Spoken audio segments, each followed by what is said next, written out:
হয় এই স্বাধীন করার বিষয়টা টোটালি একটা ভেগ কথা, মানে এটা উস্কানিমূলক কথা ছাড়া আর কিছুই না। গোপালগঞ্জ স্বাধীন হওয়ার বিষয় কি আলাদাভাবে গোপালগঞ্জ কোনো দেশ? বাংলাদেশের একটা অংশ গোপালগঞ্জ। বাংলাদেশ স্বাধীন হয়েছিল 1971 সালে। গোপালগঞ্জ আলাদা করে স্বাধীনতার কিছু নাই। গোপালগঞ্জ এই যে যে স্বাধীন করার কথা বলে, এটা ওরা ওই একই পথে হাঁটছে। মানুষকে উস্কানি দিয়ে এরা কখনো মানুষের ভালোবাসা অর্জন করতে পারবে না।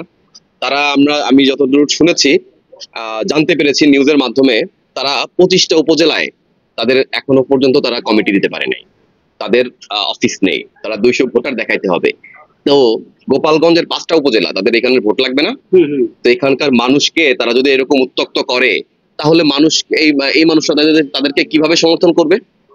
এরা তো গোপালগঞ্জের মানুষ। তো আপনি পরাধীন মানুষের কিভাবে তাদের ভোট ভোট কাউন্ট করেন? আপনি তো একজন পরাধীন মানুষ, সে তো পরাধীন, সে তো দেশের নাগরিক না, তাই না? তাহলে তো তার ভোট হবে না। তো এই যে যে ধরনের কথাবার্তা, এগুলো খুবই খারাপ কথাবার্তা।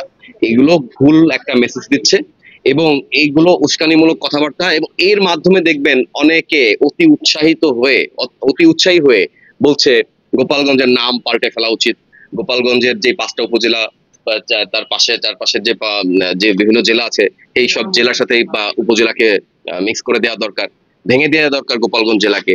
তো এইগুলো করে এই এলাকার মানুষের যে ভালোবাসাটা তোমাদের দলের প্রতি, বা তোমাদের তোমাদের তো ভোট দরকার, তাই না? তো মানুষের ভালোবাসাটা অর্জন করছো না, জনগণমুখী কথাবার্তা বলছো না।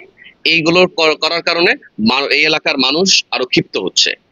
আর এই আম, এটা কোনো আসলে পলিটিক্যাল ডিসিশন, মানে রাইট ডিসিশন হতে পারে না।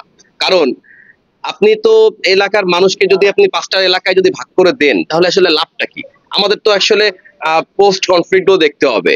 হ্যাঁ, আগে আগে আগে ভাবতে হবে যে আসলে এটা করার ফলে কি লাভ হইতে পারে, তাই না? তো এই 5টা উপজেলাকে আপনি ভাগ করে দিলেন। এই ভাগ করার ফলে এই এলাকার মানুষের পলিটিক্যাল সেন্টিমেন্ট কি চেঞ্জ হয়ে যাবে রাতারাতি? এলাকার মানুষ আপনার এই শেখ হাসিনা বা শেখ মুজিবের প্রতি যদি ভালোবাসা থেকে থাকে, সেটা কি চেঞ্জ হয়ে যাবে? চেঞ্জ হয়ে আপনার দলে চলে আসবে? নাকি আপনারা ওই যে এনসিপি ওই উস্কানিমূলক কথা বলে এখানে আবার এসে আসবেন সমাবেশ করতে, এই 5 উপজেলার মানুষ তখন ওই যে যে বিভাগগুলো, যে জেলাগুলোর সাথে আটকে দিবেন, ওই জেলার মানুষ তাদেরকে আটকে রাখবে, আপনাদের উপর হামলা থেকে প্রতিহত করে ফেলবে?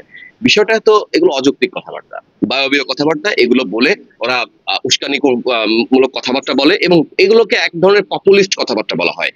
এই পপুলিস্ট হচ্ছে এই জেলাকে মানে কোনোভাবে ব্যাশিং করতে পারলে বাকি যে অন্যান্য জেলার মানুষজন আছে, হয়তো তারা একটু খুশি হয়।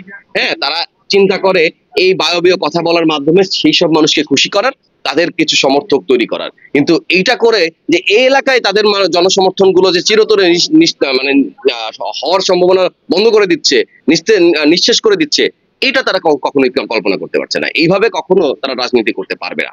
এবং তাদের যে ক্রমাগত ধারাবাহিক যে বিভিন্ন এলাকায় যে এইসব কার্যক্রম চলছে, আমার কাছে মনে হয় তারা রাজনৈতিক কোনো ম্যাচুরিটির পরিচয় দিচ্ছে না।